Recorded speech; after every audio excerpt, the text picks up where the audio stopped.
Hi there! Emily Midget here with you today, sharing my latest installment of Exploring with Emily. This month, I'm focusing on creating a monochromatic look with just some colored cardstock and 2 different coloring mediums. I honestly felt like I was cheating a bit with this video. Using the colored cardstock as your saturated color base simplifies the coloring process tremendously. I used 2 different mediums to add shading to the Mondo Chrysanthemum and Mondo Amaryllis, Copic markers, and Polychromos pencils. Let's get started with the details. I began by heat embossing the main bloom from Mondo Chrysanthemum using white satin pearl embossing powder onto some plum cardstock from Hero Arts. When coloring on colored cardstock, I like to try to find 3 different shades of the same color, a dark, medium, and a shade that is almost identical to the cardstock. The dark and medium shades will add the depth and shadows, while the lightest shade that is closest to the cardstock helps to create a more seamless blend from the dark color to the lighter cardstock. After adding color with the 3 gradient shades of Copic marker, I also like to use my colorless blender to help further blend the color out onto the colored cardstock and reduce any harsh lines. For this chrysanthemum, I focus my shading on the interior of the petals, leaving the entirety of the upper cupped portion of the petal untouched, so that it is the lightest color. Because this image has quite a lot of detail, leaving the tops of those petals untouched helps to cut down on my coloring time.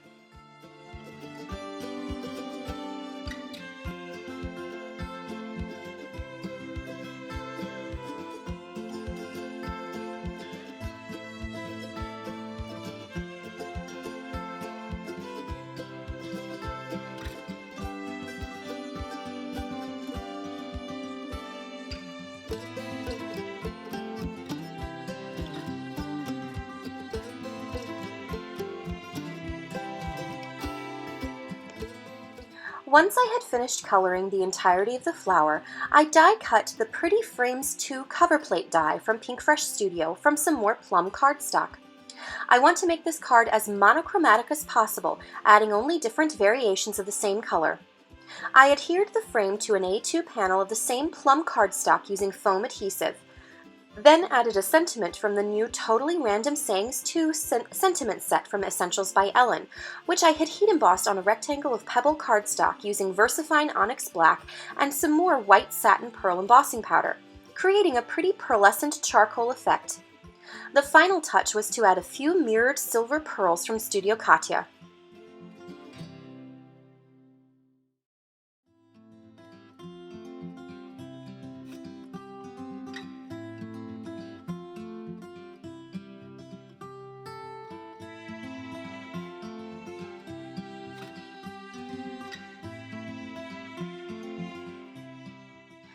For my second project, I used the same basic monochromatic concept, this time using Polychromos pencils. I employed the same idea that I showed in my white amaryllis video from a couple of months ago, blending around a masked image and adding some simple shading, which helps to make that image more vibrant. I'm going to use a similar shading trio as I used for the first project, a dark, medium, and lighter shade that is identical to the shade of cardstock that I'm using. I began with a panel of cherry cardstock from Hero Arts, which I masked around the exterior inch using masking tape.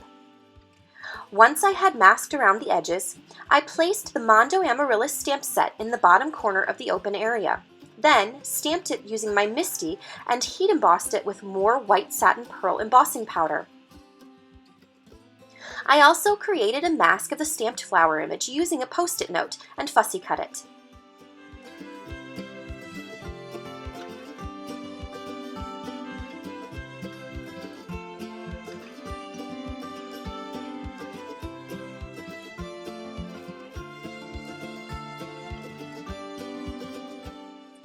Once I had applied the fussy cut mask to the image, I used a life-changing blending brush from Picket Fence Studios to blend some raspberry jam ink from Hero Arts on the open area of the cherry panel. The contrast of this deep reddish pink ink will help to further emphasize the shading details later. I removed all of the masks to reveal a rectangle of deep red and an embossed floral corner.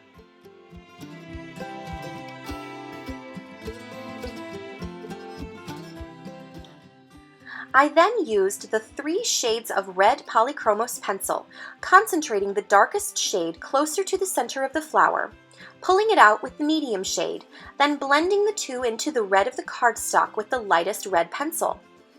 The deep red of the cardstock does most of the heavy shading work for you. It helps to really work that lightest red shade into your cardstock, which creates a seamless blend from your darkest pencil shading to the saturated cardstock color.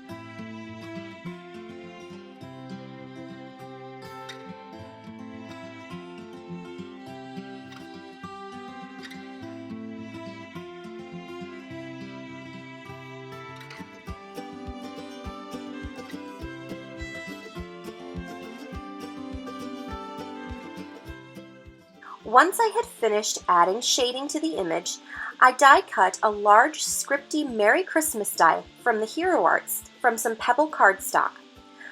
The pale gray cardstock provides a lovely contrast to the deep red.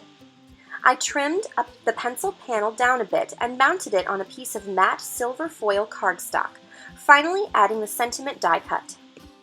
Well, that's all for me today. I hope you will try adding some shading to your colored cardstock. It really is a quick and easy way to add some great details to your project without having to make a huge time investment coloring your images. If you liked this video, please give us a thumbs up, and for more information on the techniques and products used for today's projects, head over to the Hutson blog. Thanks so much for stopping by today, and have a marvelous day.